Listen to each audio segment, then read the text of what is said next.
Hello guys! ఇన్ని సీజన్స్‌లో లేని ట్విస్ట్‌లన్నీ ఈ సీజన్‌లో పెడతారు అని చెప్పంటే ఏదో ఎక్స్‌పెక్ట్ జేశాను. బట్ నేను ఇటువంటి ఒక ట్విస్ట్ ఎక్స్‌పెక్టే చేయలేదు. ఏంటంటారా? వైల్డ్ కార్డ్ ఎంట్రీ గురించి ముందుగానే చెప్పడం.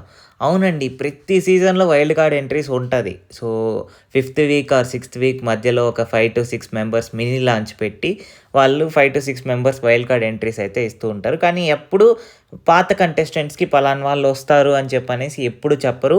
వాళ్ళకి ఒక సర్ప్రైజింగ్ ఫ్యాక్టర్ లాగా ఉంటది. కానీ ఈ సీజన్‌లో ఏంటో వైల్డ్ కార్డ్ ఎంట్రీస్ రాబోతున్నారు అని చెప్పనేసి ముందుగానే చెప్పారు. దాంతో పాటు ఇంకో ట్విస్ట్ ఏంటో తెలుసా? 12 మందన్నారు. అదేంటి 14 మంది ఆల్రెడీ వచ్చేసారు కదా! మహా అంటే ఒక 5, 6 మంది ఎక్స్‌ట్రా వస్తారేమో అని చెప్పని ఎక్స్‌పెక్ట్ చేశాను. బట్ 12 మందిని తీసుకొస్తాను అని చెప్పనేసి బిగ్ బాస్ అయితే చెప్పారండి. కానీ 12 మందయితే రారు. మాక్సిమం ఒక 6-7 మెంబర్స్ వచ్చే అవకాశం ఉంటది. మాక్సిమం 6 మెంబర్స్ అనుకుంటున్నాను. ఆ 6 మెంబర్స్‌ని కూడా 3 పెయిర్స్‌గా లోపలికి తీసుకొస్తారు. ఒక మినీ లాంచ్ లాగా ప్లాన్ చేసి. సో, ఇదే ఉంటది. కాకపోతే ఆ 12 మెంబర్స్‌ని లోపలికి రానివ్వకుండా ఆపడానికి 12 టాస్క్స్ అయితే పెట్టబోతున్నారు బిగ్ బాస్. దానికంటే ముందు మనం ఎపిసోడ్‌లో ఏం జరిగిందో మాట్లాడుకుంటే, స్టార్టింగ్ మణికంఠ ఆహ్, కి ఒక చిన్న యాక్ట్ ఇచ్చారండి. నార్మల్‌గా వీళ్ళు ఉంటారు గదా! వీళ్ళ బ్యాచ్ నిఖిల్ వాళ్ళ బ్యాచ్. సో, నిఖిల్ వాళ్ళ బ్యాచ్ ఒక చిన్న యాక్ట్ చేయమన్నారు. సో, నిఖిల్ ఏమన్నారంటే మణికంఠని వాళ్ళ పాపని దగ్గర తీసుకురావడానికి నువ్వు యాక్ట్ చేసి ఎలా ఫీల్ అవుతావు? ఆమెని చిన్న పాప నీ దగ్గరికి రావాలంటే నువ్వెలా యాక్ట్ చేస్తావు అని చెప్పన్నారు. నాకైతే ఆ సీన్ చాలా నచ్చింది. మణికంఠ అయితే జీవించాడు ఆ యాక్ట్‌లో. బట్ ఎపిసోడ్ స్టార్ట్ అయిన తర్వాత ఒక చిన్న ఎమోషనల్ డ్రామా లాగా అలా తీసుకొనెళ్లారు. తర్వాత ఎపిసోడ్ రియల్‌గా స్టార్ట్ అయిందండి. సో, నాకు తెలిసి నిఖిల్‌కి ఇప్పుడైనా కళ్ళు తెరుచుకొని ఇంక ఎలా ఉంది హౌస్ అంతా ఎలా ఉంది? ఆ పర్స్పెక్టివ్ అంతా ఎలా మాట్లాడుకుంటున్నారు తన గురించి, వాళ్ళ టీమ్ గురించి అని చెప్పనేసి ఇప్పుడైనా కళ్ళు తెరిచి చూసి ఇంకా ఆయన గేమ్‌ని ఇంప్రూవ్ చేసుకుంటాడని నేను అనుకుంటున్నానండి. ఎందుకంటే మీరు గమనించినట్లయితే సీత, నిఖిలు ఇప్పుడు ఇద్దరు చీఫ్స్ కాబట్టి, ఆ ఇద్దరు చీఫ్స్‌లో ఎవరి దగ్గర ఎళ్ళాలి అని చెప్పనేసి కంటెస్టెంట్స్‌ని అడిగినప్పుడు బిగ్ బాసు, కేవలం నిఖిల్ వాళ్ళ టీమ్ ఎవరైతే ఉన్నారో పృథ్వీ, సోనియా వీళ్ళ ముగ్గురు తప్ప అంటే నిఖిల్, పృథ్వీ, సోనియా వీళ్ళు ముగ్గురు తప్ప ఇంకా ఎవ్వరు నిఖిల్ క్లాన్‌లోకి ఎళ్ళడానికి అంగీకరించలేదండి. ఇంకా బిగ్ బాసే ఫోర్స్ చేసి పంపించారు. మణికంఠని మరియు ప్రేరణని పంపిస్తా అని చెప్పన్నారు. ప్రేరణ ఏమో అస్సలు ఒప్పుకోలేదు. నేను నిఖిల్ క్లాన్‌లోకెళ్ళను అంటే, యష్మి గూడా స్వాప్ అయింది. అసలు నేను ఎక్స్‌పెక్టే చేయలేదు. ఫస్ట్ వీక్‌లో నిఖిల్ గారు ఎలా ఉన్నారు, ఇప్పుడు ఈ వీక్‌లో నిఖిల్ ఏమయ్యారు అని చెప్పనేసి అసలా 3 టైమ్స్ చీఫ్స్ అయ్యారు. కంటిన్యూయస్‌గా చీఫ్స్ అవుతున్నారు. అయినా గానీ ఎందుకు ఆ హౌస్‌లో ఉండే ఆ మద్దతు పొందలేకపోయారు? హౌస్‌లో ఆ లవ్ అనేది ఎందుకు పొందలేకపోయారు హౌస్‌మేట్స్ దగ్గర నుంచి నిఖిల్ అని జెప్పంటే, ఒకే ఒక రీజన్ మన సోనియా. ఎప్పుడైతే సోనియా నిఖిల్‌తో కలిసి ప్లస్ ఈ పృథ్వీతో కలిసి ఒక టీమ్‌లాగా ఫార్మ్ చేసి ప్రయారిటీ మొత్తం వీళ్ళకే ఎప్పటినుంచో పెడుతున్నారో, అప్పటినుంచి హౌస్‌మేట్స్ అందరూ వాళ్ళకి అగెయిన్స్ట్‌గా మారారు. అది ఇప్పటికైనా తెలుసుకొని ఇంకా ఆమెను పక్కన పెట్టి ఆయన గేమ్ మీద ఫోకస్ చేస్తే ఖచ్చితంగా విన్నర్ అయ్యే క్వాలిటీస్ 100% ఉన్నాయండి. సో, మీరు బయట ఆఫ్‌లైన్ ఓటింగ్, అన్‌అఫీషియల్ ఓటింగ్ ఏది చూసినా గానీ నిఖిల్‌కి టాప్‌లోనే ఉన్నాడు ఓటింగ్‌లో. ఇప్పుడు గూడా ఏం తగ్గలేదు. కానీ ఒక విషయం ఏంటంటే, ఇది ఇలానే కంటిన్యూ అయితే, అంటే సోనియాకి, పృథ్వీకే ప్రయారిటీ ఇచ్చుకుంటూ పోతే మాత్రం ఖచ్చితంగా నిఖిల్ ఓటింగ్ పర్సెంటేజ్ తగ్గిపోయే అవకాశం ఉంది. అందులో మన వైల్డ్ కార్డ్ ఎంట్రీస్ వస్తున్నారు కాబట్టి, వాళ్ళకి ఓటింగ్ ఒకవేళ వాళ్ళని నామినేషన్స్‌లో తీసుకొచ్చి వాళ్ళకి ఓటింగ్ పెడితే మాత్రం ఖచ్చితంగా వాళ్ళు ఓల్డ్ కంటెస్టెంట్స్, ఎక్స్ కంటెస్టెంట్స్ కాబట్టి వాళ్ళకి ఆల్రెడీ ఆ ఫ్యాన్ బేస్ అనేది బయట ఉంటది కాబట్టి ఖచ్చితంగా వాళ్ళకి ఎక్కువ ప్రయారిటీ ఉంటది. అప్పుడు నిఖిల్ ఓటింగ్ తగ్గిపోయే అవకాశం గూడా ఉంటది. అందులోనూ మీరిప్పుడు చూస్తే ఇప్పుడు అన్‌అఫీషియల్ ఓటింగ్ ఈ వీక్ చూస్తే నబీల్‌కి ఓటింగ్ బాగా పెరిగింది. ఎందుకంటే ఎక్కడ చూసినా ఆయన 100% ఎఫర్ట్స్ పెడుతున్నాడు. టాస్క్స్‌లో మాట్లాడేటప్పుడు కూడా చాలా చక్కగా మాట్లాడుతున్నాడు. ఇప్పుడు రీజన్ కూడా సూపర్‌గా చెప్పాడు. నిఖిల్ బయాస్డ్ అనిపిస్తున్నాడు. నిఖిల్ ఒకవేళ నేను వాళ్ళ క్లాన్‌లోకెళ్ళినా గానీ ఆయన ఎవరికైతే ప్రయారిటీ ఇవ్వాలనుకుంటున్నాడో వాళ్ళకే ఇస్తాడు ఖచ్చితంగా నిఖిల్. నాకైతే ఇవ్వడు. సో, నా దృష్టిలో వాళ్ళ కంటెస్టెంట్స్ ఫేకు అని చెప్పనేసి మొఖం మీద జెప్పాడు. ప్లస్ నా నాకు నా దృష్టిలో ఏమనుకుంటున్నానంటే, మన సీత వాళ్ళ టీమ్‌మేట్సు చాలా రియల్‌గా ఉంటారు. ఏదున్నా మొఖం మీద చెప్తారు. ఓకే. నేను బాగా ఆడకపోయినా నన్ను సపోర్ట్ జేస్తారు. లేదన్నా ఏదైనా నేను బాగా ఆడకపోయినా ఏదైనా నేను వర్స్ట్‌గా చేస్తున్నా నా మొఖం మీద చెప్తారు. ఫేక్ చేయరు అని చెప్పనేసి మొఖం మీద డెసిషన్ చెప్పి సీతా క్లాన్‌లోకైతే వచ్చారు నబీల్. సో, ప్రతి ఒక్క దాంట్లో ఆయన 100% ఎఫర్ట్స్ పెడుతున్నాడు. గేమ్స్ అన్నీ బాగా ఆడుతున్నాడు కాబట్టి ఖచ్చితంగా ఆయన ఓటింగ్ గూడా బాగా పెరిగింది. సో, ఇలా పోతూ ఉంటే విన్నర్‌ని డిసైడ్ చేయడం చాలా కష్టమవుతది. సో, ఫస్ట్ 2 వీక్స్, 3 వీక్స్ చూడగానే నిఖిల్ పక్కా విన్నరు ఇంక పోటీయే లేదని అనుకున్నాను. బట్ ఆబ్వియస్‌లీ మొత్తం చేంజ్ అయిపోయింది. సీతా క్లాన్‌లో ఎక్కువ మంది ఉండడం వల్ల మన డ్రాగన్ ఫ్లై రూమ్ కూడా సీత వాళ్ళకిచ్చేశారు. ఈ రూమ్ వల్ల ఏంటంటే ఒక సింపుల్ అడ్వాంటేజ్ లగ్జరీ రూమ్ అండి. పెద్ద బెడ్లు, లోపల కూల్ డ్రింక్స్ ఇవన్నీ ఉంటాయి కాబట్టి సో, అందరూ ఈ డ్రాగన్ ఫ్లై రూమ్‌లోకే రావడానికి ట్రై చేశారు. సో, ఎవరి క్లాన్‌లో అయితే ఎక్కువ మెంబర్స్ ఉంటారో వాళ్ళకైతే ఈ డ్రాగన్ ఫ్లై రూమ్ అయితే ఇస్తారు. కాన్సెప్ట్ బావుంది. అంటే నార్మల్‌గా ఈ లగ్జరీ రూమ్స్ ఇవన్నీ పెట్టకుండా ఇంతకుముందు సీజన్ అంతా ఒక చిన్న నార్మల్ రూమ్స్ అన్నీ పెట్టారు. సో, వాళ్ళని వాళ్ళే డిసైడ్ చేసుకోమన్నారు కాబట్టి ఈ ఈ రూమ్స్‌కి అంత ప్రయారిటీ ఉండేది కాదు. బట్ ఈ సీజన్‌లో రూమ్స్‌కి లగ్జరీ అది ఇది అని చెప్పని పేర్లు పెట్టి దానికి గూడా ఒక ప్రయారిటీ ఉండేలాగా అంటే క్లాన్‌లో ఎక్కువ మంది ఉంటేనే ఆ రూమ్స్ వచ్చేలాగా సో, ఈ ప్రయారిటీ మొత్తం చేంజ్ చేశారు. సో, ఇది గూడా ఒక రకంగా బానే ఉంది.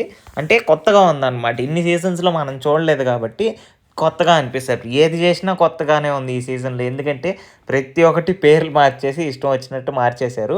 ఇంకోటేంటంటే కొత్త కొత్త ట్విస్ట్స్ అన్నీ తీసుకొస్తున్నారు. వైల్డ్ కార్డ్ ఎంట్రీ అది ఇది అని చెప్పనేసి. బట్ మీరు గమనించాల్సిందేంటంటే సో, స్టార్టింగ్ ఉండే కంటెస్టెంట్స్‌కి ఆ ఓటింగ్ పర్సెంటేజ్ ఎప్పుడు ఎక్కువే ఉంటది. ఎందుకంటే ఫస్ట్ 10-15 వీక్స్. ఫస్ట్ 4-5 వీక్స్ దాకా ఈ కంటెస్టెంట్స్ ఆల్రెడీ ఆడియన్స్‌తో పరిచయస్తులయ్యారు గాబట్టి, వీళ్ళకి ఆల్రెడీ ఒక పర్టిక్యులర్ ఓటింగ్ అనేది ఉంటది. వైల్డ్ కార్డ్‌కి ఎప్పుడు తక్కువగానే పడతదండి. లాస్ట్ సీజన్‌లో మీరు గమనించినట్లయితే వైల్డ్ కార్డ్ ఎంట్రీలో వచ్చిన వాళ్ళు ఎవ్వరు విన్నర్స్ అవ్వలేకపోయారు. ఎందుకంటే వాళ్ళకి ఆడియన్స్‌తో బాండింగ్ కొంచెం తక్కువగా ఉంటది గాబట్టి. బట్ ఎనీవేస్ ఈ సీజన్‌లో ఎక్స్ కంటెస్టెంట్స్ వైల్డ్ కార్డ్‌గా వస్తున్నారు కాబట్టి, వాళ్ళకి కొంచెం అవకాశం ఉంటది. ఎందుకంటే వాళ్ళని ఆల్రెడీ ఆడియన్స్‌కి ఇంకా బాగా పరిచయస్తులు వీళ్ళకన్నా. వీళ్ళు జస్ట్ 5 వీక్సే. వాళ్ళు సీజన్స్ ఆడేసి వచ్చారు కాబట్టి, ఖచ్చితంగా వాళ్ళకి ప్లస్ పాయింట్ అయితే ఉంటది. సో, వీళ్ళు ఇప్పుడు ఈ కంటెస్టెంట్స్ చేయాల్సిన మెయిన్ వర్క్ ఏంటంటే, మాక్సిమం టాస్క్స్ అన్నీ గెలిచి ఎవరైతే వైల్డ్ కార్డ్‌లో వస్తున్నారో వాళ్ళని రానివ్వకుండా చేయడమే. అప్పుడు వీళ్ళకి ప్లస్ పాయింట్ ఏంటంటే, వీళ్ళల్లో ఉండే ఫ్యాన్ బేస్ వీళ్ళకే ఉంటది. ప్లస్ వీళ్ళకి ఎవరైతే ఓటింగ్ వేస్తున్నారో ఆడియన్స్ అందరూ వీళ్ళకే తె నెక్స్ట్ వీక్స్‌లో కూడా వీళ్ళకే ఓటింగ్ వేస్తారు. ఇంకోటేంటంటే, వీళ్ళల్లో నుంచి ఎలిమినేట్ అయ్యేవాళ్ళు, వాళ్ళొచ్చి ఎలిమినేట్ చేస్తే ఎలా ఉంటదంటే, వాళ్ళందరూ ఇక్కడ ఉండిపోతారు. వీళ్ళందరూ బయటికెళ్ళిపోతారు. అంతే గదా! ఇప్పుడు వాళ్ళకి ఓటింగ్ ఎక్కువ పడుతుందంటే, వీళ్ళందరూ బయటికెళ్ళిపోవడమే గదా! అంతే. సో, ఇవన్నీ ఎలిమినేట్ చేయాలంటే ఒకే ఒకటండి. వీళ్ళకైతే ఖచ్చితంగా ఈ 12 మెంబర్స్‌ని ఎలిమినేట్ చేయడానికి 12 టాస్క్స్ అయితే పెడతారు. ఆ 12 టాస్క్స్ బాగా ఆడి మాక్సిమం అన్ని టాస్క్స్ గెలిచేలా పెట్టరు. ఈరోజే సెకండ్ టాస్క్ ఎవరు గెలవలేకపోయారు కాబట్టి ఖచ్చితంగా ఒక వైల్డ్ కార్డ్ ఎంట్రీ అయితే రాబోతున్నారు. సో, అలా ఈ 12 టాస్క్స్‌లో మాక్సిమం ఎన్ని టాస్క్స్ అయితే గెలుస్తారో ఇక్కడ మీరు ఇంకోటి గమనించాల్సిందేందంటే యూనిటీ అనేది ఇంపార్టెంట్ అండి. సో, ఇక్కడ ఏ క్లాన్ గెలిచినా గానీ ఒక వైల్డ్ కార్డ్ అనేది ఎలిమినేట్ అయిపోతది కాబట్టి కలిసిమెలిసి ఆడితే ఇంకా ముందు స్థాయికెళ్ళే అవకాశం ఉంటదని నా అభిప్రాయం అండి. ఎందుకంటే మీరు గమనించినట్లయితే ఇక్కడ ఏ క్లాన్ గెలిచినా అడ్వాంటేజ్ ఇద్దరికీ ఉంది.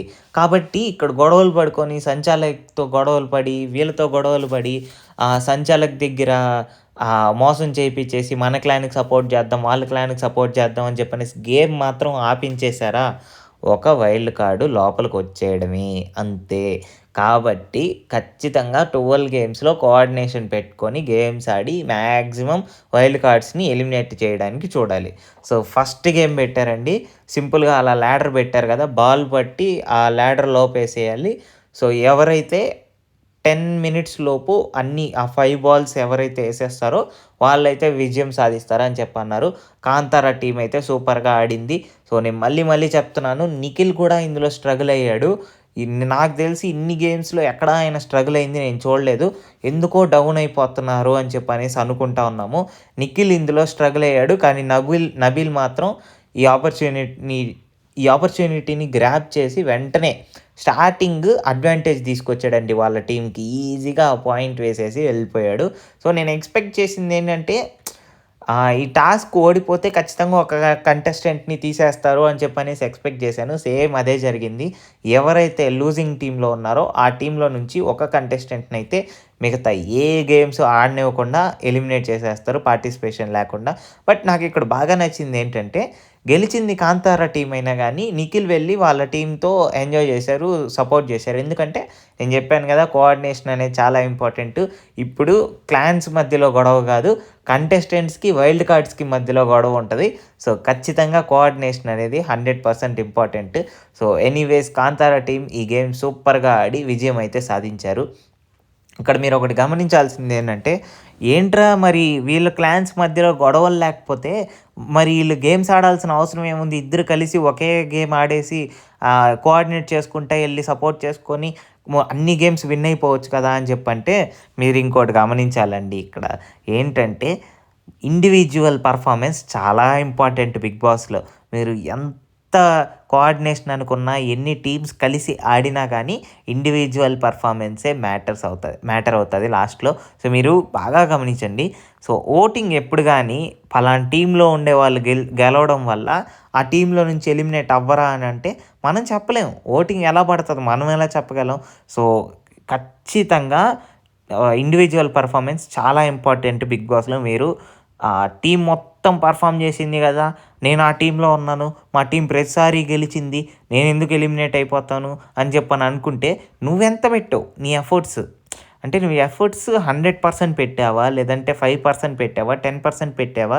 నీ టీమ్‌లో ఉండేవాడు 200% ఎఫర్ట్స్ పెట్టి వాడు గెలిపిస్తే వాడు విన్నర్ అవుతాడు తప్ప, నువ్వు విన్నర్ కాలేవు. సో, ఇండివిడ్యువల్ ఎఫర్ట్స్ అనేది చాలా ఇంపార్టెంటు. సో, ఇండివిడ్యువల్ ఎఫర్ట్స్ కోసమే ఈ టాస్క్స్ అన్నీ పెడుతున్నారు. సో, ఇందులో నీ ఎఫర్ట్స్ చూపించుకోవాలి. ప్లస్ టీమ్‌ని గెలిపించాలి. అప్పుడే వైల్డ్ కార్డ్స్‌ని నువ్వు ఎలిమినేట్ చేయగలవు అని చెప్పన్నారు. నాకు తెలిసి 12 మంది వైల్డ్ కార్డ్స్ అయితే రారు గానీ, మాక్సిమం ఒక 6 టఫ్ టాస్క్స్ పెట్టే అవకాశం ఉందది. ఎందుకంటే ఖచ్చితంగా 6 మెంబర్స్ కంటెస్టెంట్స్ అయితే రావాలి లోపలికి. రాకుండా వీక్‌లో ఎలిమినేట్ జరుగుతానే ఉంటే ప్రతి వీకు ఈ 14 కంటెస్టెంట్స్ సరిపోరు 20 వీక్స్‌కి. కాబట్టి ఖచ్చితంగా ఈ 6 కంటెస్టెంట్స్ అయితే వస్తారు. ఇప్పుడు చూడండి ఈ ఫుడ్ టాస్క్ ఒకటి పెట్టారు. ఈ ఫుడ్ టాస్క్ ఖచ్చితంగా తెలిసిందే. ఆ మహా తాళి అని చెప్పనేసి పెద్ద తాళి తీసుకొచ్చారు. దాంట్లో ఇష్టం వచ్చిన ఫుడ్ అంతా పెట్టేశారు. సో, పెద్ద పెద్ద మనుషులే తినలేరు ఇంత పెద్ద తాళి. అలాంటిది మన సెలబ్రిటీసు ఈళ్ళు ఉంటేనే డైట్‌లో ఉంటారు. ఈళ్ళు తినేస్తారా అని చెప్పనేసి అనిపిచ్చింది నాకు. బట్ ఎనీవేస్ వాళ్ళు ట్రై చేశారు. అంతే కదా! బిగ్ బాస్ హౌస్‌లో ఫుడ్డే లేదంట 2, 3 రోజుల నుంచి. సో, వీళ్ళు అభయ్ నవీన్ వాళ్ళు మరియు శేఖర్ భాషా వాళ్ళు వీళ్ళందరూ బయటకొచ్చిన తర్వాత కంప్లెయింట్ చేస్తున్నారు. మాకు సరిగ్గా ఫుడ్డే లేదు. సరే ఇంకేదో ఒకటి అని చెప్పనేసి అడ్జస్ట్ చేసుకున్నాము. సో, ఎలాగనో త్వరగానే బయటకొచ్చేసాము అది ఇది అని చెప్పనేసి వీళ్ళైతే చెప్పారు. సో, ఇలాంటి ఒక టాస్క్స్ పెట్టి ఎలిమినేట్ చేయకుండా ఉండడానికి ట్రై చేస్తా ఉంటారు. సో, వీళ్ళైతే ఖచ్చితంగా 12 టాస్క్స్ అయితే గెలవాలి. మీరైతే ఎవరు కోటేసారో కామెంట్‌లో తెలపండి. మన ఛానల్‌ని సబ్స్క్రైబ్ చేసుకోండి.